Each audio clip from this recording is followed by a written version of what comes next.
Coming to the final couple of years, 2018. I remember 2018 being a fantastic year for Prog. This was one that, like, I think I had 3 or 4 masterpiece ratings, all fantastic. So, as I've mentioned before, within this whole long stint, going through the Prog archives, looking at their top 100 albums from all countries, all subgenres for 2018, specifically with studio. So let's dive in. Let's find out what we've got. I'm going to be talking about those albums that I know, skipping over those albums that I don't. First off, number 1, A Drop of Light, All Traps on Earth. I remember enjoying this album, not as much as everybody else. I felt like it was just too closely similar to Anecdoten and Ankle Arch, like those two bands, but still really good, Far Corner, I'm not familiar with any of these guys. I'm gonna have to go back and look at these guys. Third Degree, Ones and Zeros, Volume 0. Love this album. Really standout work. Their best work. And Gleb Kolandin. Really bad at pronouncing names. That one was a lot of fun. I like that one. The Ocean. I want to go back and re-listen to this album because I remember really liking this album. The Soft Machine comes back. Fido with Infernal. This album met and exceeded all the expectations, which is really saying something considering how much expectations were put on this album. So really glad to see that this one's so high up on that list. Let's see here. There's a lot of other albums that I'm not familiar with. Oh, Proxy from The Tangent. It was better. It was better definitely than the Slow Rust of Machines. And Civilization from Southern Empire really blew me away. This album stuck with me throughout the year. Really like that one. Riverside from The Wasteland. It was okay. You can tell the passing with Petrov. This was a morning album, so it was quite good in capturing that sense. Ver from Perfect Beings. Very strong work as well. 4-track suite. Really enjoyed that one. Let's see here. I forgot that Mostly Autumn put out an album that year. I'm going to have to go back and re-listen to that one because I don't remember listening to that one now that I think about it. Love Mostly Autumn. Really good stuff. I don't think I've ever talked about them on this channel before. The Pineapple Thief. This one was a little bit better than their last couple of them. Desolation. Really enjoyed that one.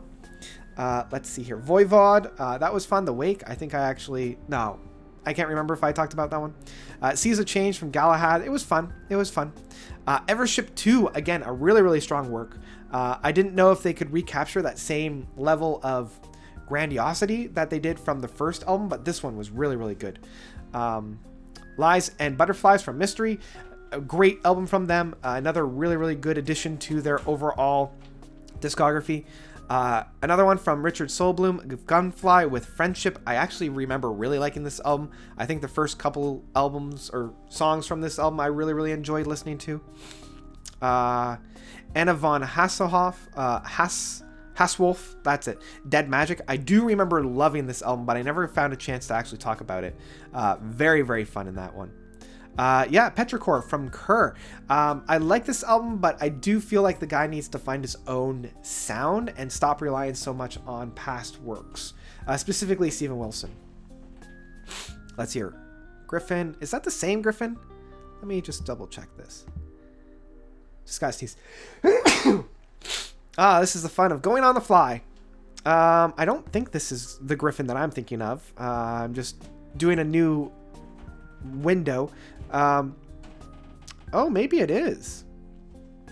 Maybe this is. It is. Oh, I definitely got to check this out then, because I love Griffin. All right, I'll definitely have to check that out. Griffin came back with Reinvention.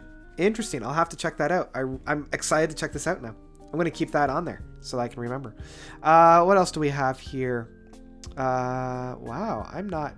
Oh, I remember doing this one. Saison 8 from Lazuli. Excuse me. That one was fun. Uriah Heep put out a new album. Yeah, I don't remember listening to that one, though. IO Earth. I remember seeing that one. Sonar, Dal.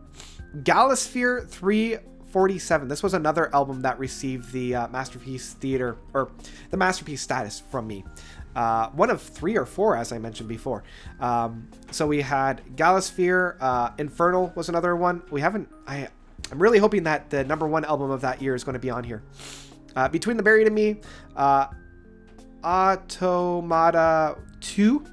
That was an interesting work where they split the album into 2. Very interesting. I don't know if it really worked, but a good experimentation at least. Glass Hammer put out something new. Let's see here. Anything else that's coming to mind? Excuse me. There it is. My #1 album and the third of the Masterpiece 5 from Tony Banks. Man, this album really blew me away. Probably one of let's try that again. Probably one of the best albums from the decade. And yeah, it received my Masterpiece status. Let's see what else we got within this. We're coming into the final 20. These guys. Wow, Unheavenly Creatures. I'm surprised this made the top 100. There was only maybe 1 or 2 tracks off of that one from Coheed and Cambria that I enjoyed from that. Just way too long. They really needed to cut back on that.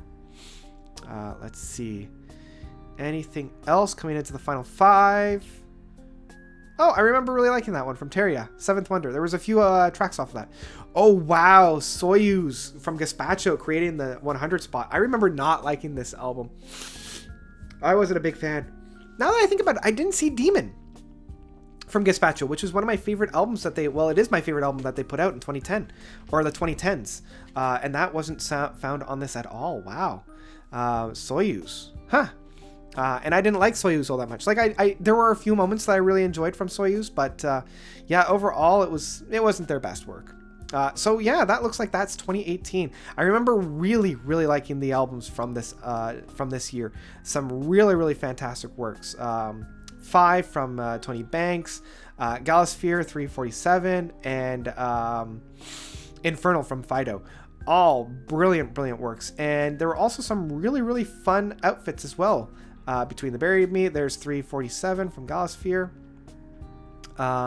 Yeah, I really need to look back and that, excuse me, some really good stuff like Griffin.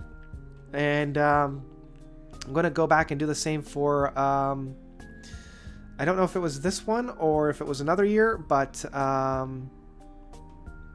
yeah, Mostly Autumn. I want to do the same for Mostly Autumn for the white window. I'm going to open up a new tab to save that so I can go back and check that out.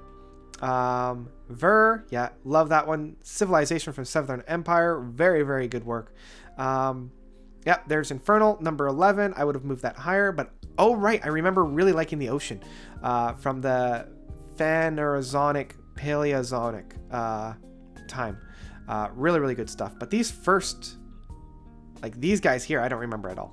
Anyway, so that takes us to 2018. I'm gonna do one more for 2019, last year. It'll be fun to kind of reminisce and talk about the albums from last year. Really excited to talk about those. What albums from 2018 weren't on this list that you wish were on this list? What surprises were on this list? Which ones did you want me to talk about that I didn't? Let me know all about that by commenting down below. We got one more album or one more video coming out 2019. That's coming out pretty soon, so look forward to that. And yeah, that's about it. Thank you guys so much for watching. As always, you guys are definitely the best. And until next time, notes out.